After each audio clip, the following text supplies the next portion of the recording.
What's going on, Print Hustlers? Bruce from Printavo, Steven Faird from Campus Inc. Just hanging out, another Shop Talk episode. A lot of topics that I actually want to talk about, but you only have 50 minutes, 40 minutes now because we spent 10 diddle-daddling. Steven and I were out skiing. We met up with a couple of the Ryanet guys, Roger and Ryan, and they showed us Mount Bachelor, which, by the way, if anybody is really into snowboarding and skiing, that resort and mountain is unreal awesome. Best skiing I think I've ever done. First of all, the Vail resorts are so expensive now. Staying and lodging is so expensive, everything like that. But this place, amazing amount of snow, wasn't really crowded, especially even on the weekends. No. And not hard. It's a little bit longer of a flight from the Midwest, and the drive was late, but that's okay.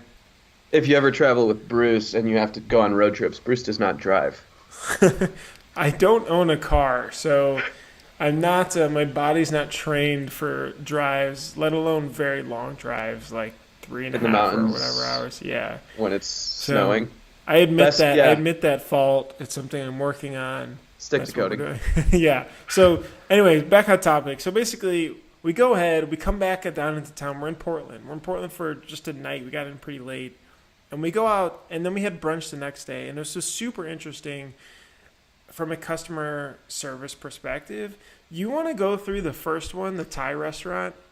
Yeah, so we go to this restaurant, super well reviewed, super good food. We're like, okay, we want to try something a little different. So we go into this restaurant. Everything's good. It was like a house almost we were in. So it was a house. It was a house. It felt really homey. We go in there. Things are good. Obviously, they are like giving you your menu, your food. You kind of order things, but like your water takes a little bit of time. Fine, no big deal. Like the drinks don't necessarily come out, whatever. You're there for the food, no big deal. Then we go ahead and we order our food, and I ordered a pretty basic meal, nothing crazy. Me and Bruce don't eat too wildly when we travel, but all of a sudden everyone else at the table got their food, and mine just didn't show up. And like 5 minutes goes by, 10 minutes goes by. I want to say like 15 minutes goes by. I mean, I had finished my meal. I was hungry. Well, Bruce, Bruce's etiquette maybe was like, it's like, okay, should I wait? Now I'm hungry. Now my food's cold. And what was crazy was the server was walking right behind us, maybe 15 times, like right behind us. And I'm like, and they just like kind of kept dodging me. And then like I tapped someone. I was like, hi, I didn't get my food. Like, and they're like, oh, it's coming right back up. Right. And then the server that maybe made that mistake still avoided us until my food came out, and then came back and was like, no, but you pulled somebody else who happened to walk by there too, and was like, hey, like I just didn't get my food. Yeah, we've been waiting for a while. They were waiting. Their food's getting cold. I had eaten mine. I was very hungry. If I didn't mention that, but you still didn't get it. And then he was the one who went back to check and look, and clearly it wasn't entered in the system, right? And then our original waitress came back and didn't say anything addressing the problem at all, let alone checking in on the food or if we needed anything else. Yeah. I think the point that really made us upset was like he kind of blatantly lied to us. He's like, oh, yeah, it's cooking, before he even went and checked. Yeah. And we're like, come on, man. Like, we know the food's not being made. And then when we got our bill, and we're not the pickiest, but we're just like, hey, like, kind of messed up a good meal here. Like, their food was cold, and then mine came out super late. No one really addressed it. Like, can we get a discount or something? And I think they're like, I think they just, like, took off the drinks or something like that, or took a small discount off or something, and kind of just, like, shoot us off with it, What bugged me is that they kept ignoring the problem. Right. Hoping maybe that it would go away. Yeah. So let's fast forward a second. So the next day we realize like there's a really good brunch spot in Portland. We're like, we got to go to this place. And we get in there and we put our name on the list, and they're like, it's going to be about 15 minutes. And we had a flight to catch. So we were going straight there, and then we were going to the airport. We had to return a rental car. If you ever use Hertz Gold, great rental car company. But anyways, we get in there, and then it's like 15 minutes goes by, 25 minutes goes by. I want to say like 30 minutes goes by, and I'd asked a couple times, like, hey, like, we're on the list, whatever, what's going on? They're like, yeah. And then after like 35 minutes, I look at the list and I'm like, I think someone just like crossed off our name, or like there was a blatant mistake. And I just went to the manager. I kind of stopped him. I'm like, hey, like, here's the situation. We definitely been here for 35 minutes. We've seen other people get seated. We think a mistake's been made. We have a flight to catch, and we need to get to the airport in less than an hour. And like immediately he stopped what he was doing. He like went and like got all the busters, cleared out a table. He even got us menus and was like, here guys, I'm so sorry. Start looking through the menu. I'm going to go clear off your table. And like we just like looked through the menu and we sat down. He came right to us. He's like, what do you guys want to order? He's like, free comp drinks for the first, like free drinks on me, like whatever you guys want.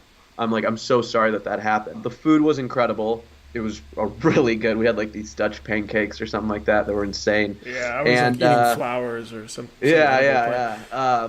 And we were in and out of there in 30 minutes. I was legitimately and genuinely thankful for what he did for us. Me and Bruce are leaving. We're on our flight back, and we're just like, that was really interesting. There were two experiences where two service industries blatantly messed up, and they responded completely differently. Yeah. Right. Yeah. I kind of feel like, because I don't like ranting, so I don't want this to be like a rant of restaurants, and that's why I'm also not putting in restaurant names here. But I think like what you're saying is just that, like, looking back, the way they addressed the problems and how we could then apply that was really, really interesting, right? Like, problems came up, mistakes happened, but the brunch place really addressed it immediately and made it better and accommodated and tried to make good. And they both, by the way, had just as good a food. So like that was, we could toss that out. It was just how those were handled. Whereas one, I mean, literally ignored the problem. And then the other was like, swallowing their pride, kind of taking it in and then delivering just the best experience they possibly could. Right. And being super transparent about it, right? So I take this and I talk about this and I go right back into the print shop, right? As like, I think we all know in our industry mistakes happen. Like they will absolutely happen. Whether you're a contract printer and there's spoilage, or you goof up entering in sizes, or you print the wrong thing or the wrong ink color. Like mistakes will happen. And I saw on the forums just like yesterday at the Facebook groups of how people deal with spoilage. And it was really interesting to hear some people just saying, nah, we don't say anything. Some people say we communicate. Some people say we replace the products. And, service really shines when mistakes happen. Even when it's not your fault, how you respond to them, right? And I think that brunch experience and dinner experience, like we were just talking about on the plane, like how many shops out there would take one approach versus the other approach? Or better yet, what is the plan that you have in place when those things happen? What do you guys do at Printavo? Like, you guys have a methodology? Oh, totally. Service? I mean, it's really funny you bring this up because I've been reading Tony Hsieh's book. Tony Hsieh he didn't start, but he like invested in Zappos, the shoe company, Zappos.com, and then he essentially ran it and just exploded it.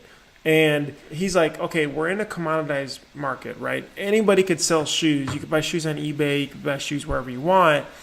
But what's going to differentiate us is our customer service. And I'm not going to treat customer service as a cost of the business. I'm going to treat it as a marketing cost of the business. He tells his people, like, I'm not measuring how much time you spend on the phone.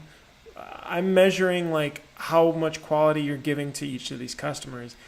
And he gives examples of, like, he tells his friends, call into Zappos or chat with them on the live chat and ask for a pizza. At one time they wanted pizza at 3 a.m. and they asked Zappos on their live chat and they helped them find it. And I think that was a really good example. And after I read that, we were starting to kind of work through, okay, how do we help continue to scale our phones, right? Phones are really hard to answer every single call and make sure you don't have missed calls, if you're out of office or you're at lunch or whatever happens. But it's like really, it's a bad brand experience, right? Like, you call a company and they don't answer the phone, you think, what the heck? Is this a legit business or what's going on? I mean, it's literally Amazon, when they bought Zappos, took a lot of what Tony Hsieh did in customer service. Yeah. But it's like trying to call Comcast or Amazon. You know, like, have you ever called Amazon? Their customer service is incredible. Yeah, you talk to somebody right away. Yeah. Instantly. So, like, one of the biggest companies in the world, and these are trained professionals, probably in a call center, to be honest with you, but they're so well versed. They know how to handle everything. They have a response for everything. They say please and thank you and sorry, versus Comcast, where it's like, I'm just going to be on a call for a long time. Like, when you tell someone I have to call Comcast, it's like, lock your doors, you know, like, it's going to be a while. I look at the same thing. I even, you know, now with my customer service person, we actually measure how many times she makes outbound calls. How many opportunities will she pick up the phone versus just sending an email? Because kind of what you said there, every human interaction is an opportunity to market. It really is.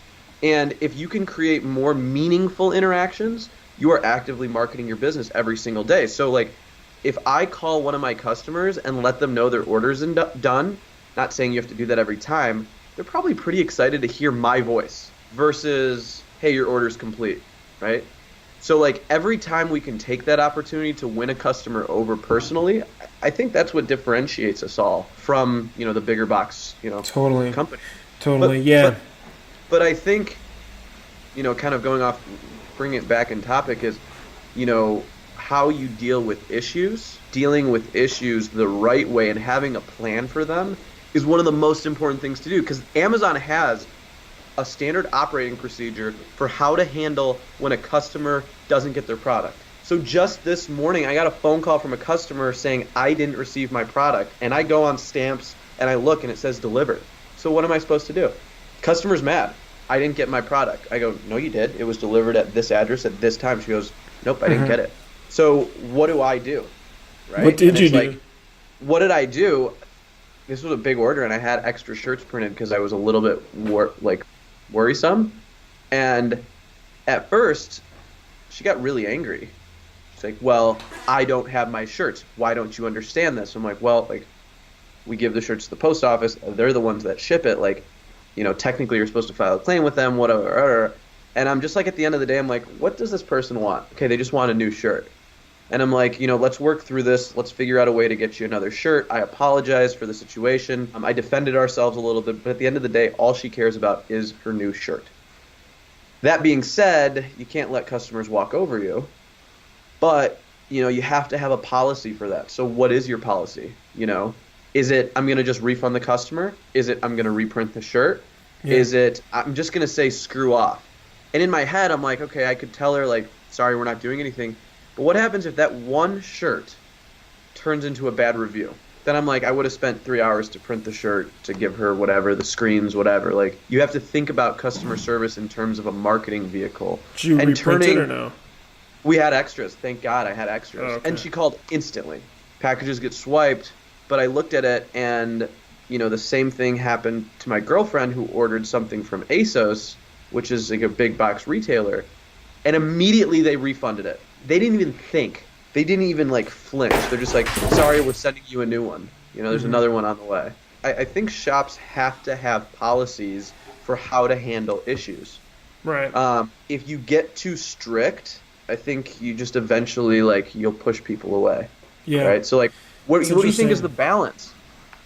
Because I mean, you have to be firm. It's a 100% gray area. We personally lean on the customer just because, again, you talk about the review, you talk about future referrals. Even if that person didn't have the best experience, but if you tried to make it right, that I think could lead to future referrals, which is going to be worth way more in the long run than this one missed job. Now, of course, if it's a huge order, maybe it's a little bit different. I think that's where...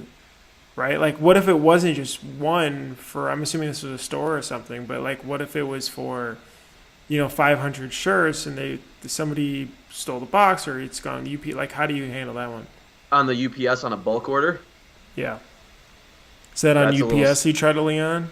I mean, but that's like, okay, and they needed it, right? They needed it by Friday. I mean, I've had a situation where I thought something was a one-day ship.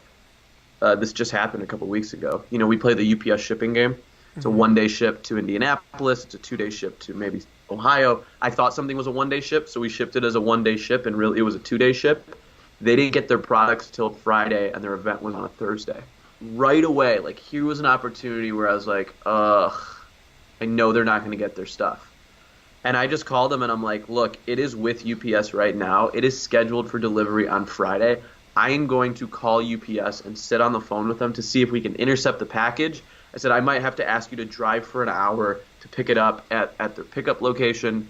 And he's like, thanks. Like, I appreciate you trying. And I fought for it. And at the end of the day, I didn't get it. They missed their shirts for their event.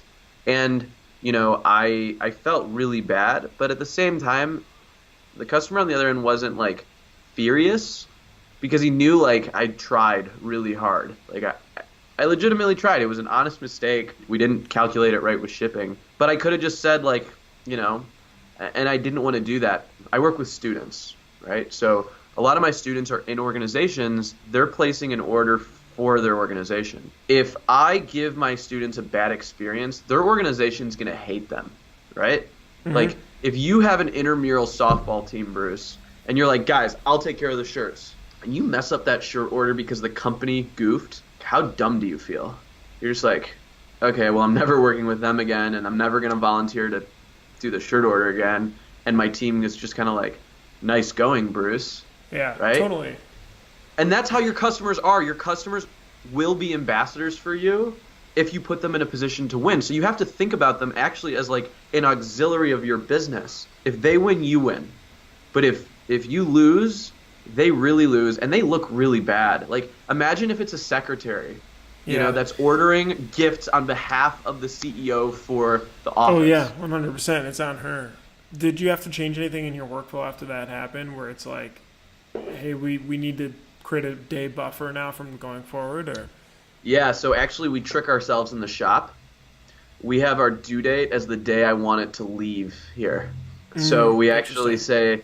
So we know where everyone's shipping to, and we actually just trick ourselves and say it's got to leave Champaign by this day.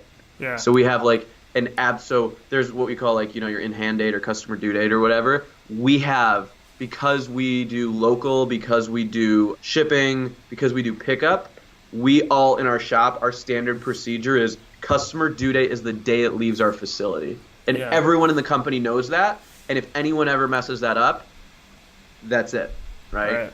So, and our customers know that too. And we say that our customer due date is the date it leaves our facility. So you have to account for 2, 3, 4 days of shipping if we're going a long way.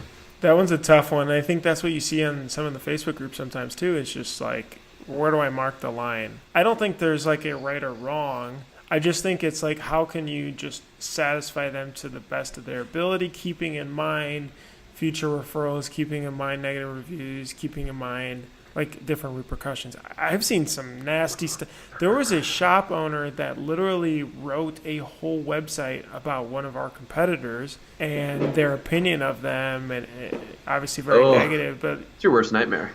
100%. Like, how much would you pay in retrospect later to not have that happen? Is that amount greater than what you could have lost if you just refunded or fix the order? Yeah, I think that's the interesting way to think about it. And do you care enough? For me, like, when I bought into the company, they didn't really have a Yelp. They had one negative Yelp review, and that's all they had. One-star review, and it stuck. And it took me 3 years to get rid of it. I had to buy Yelp ads. I had to Why didn't you just send a ton more positive reviews in? Like, ask people. I did. So we started getting positive reviews, but obviously you have that one nagging one that just I look at all the time, right? Yeah. And I read the whole thing, and I was just like, come on. And it was a koozie order, of course, for like a bachelorette party. Okay. You have to think about it as a form of like, how do I use this as a turn a negative into a positive? Actually, when I first started out, I was hiring these students, and if I messed up an order and a student came to me, I'd be like, hey, maybe this kid could work for me. And actually, some of my favorite students that work for me now, I had messed up their first orders. And this was like early on in our day. Well, that's because when you were printing them, or? Like when I was trying to do everything and we were flying by the seat of our pants, and like it was their first like year into it. Like things happen. I just like missed this or missed that, and they'd come and be like, "Hey, this happened." I'd be like, "Huh, do you have a job?" I think restaurants, haircuts, all that, that custom experience, it's just like our industry. Dude, So, I honestly, and I truly, truly believe, especially as there's more competitors, the way to differentiate long term is pure customer service. And, right. And like that's not just responding to emails quickly and answering all the phones. It's like who greets them when they walk through the front door? Like, what is it like when they open the box? What does the box look like? All this stuff. I think it's just the only way, and it creates an environment where people are willing to pay more because they feel it's higher quality, because they can reach somebody, they can talk to somebody. There's that bond there.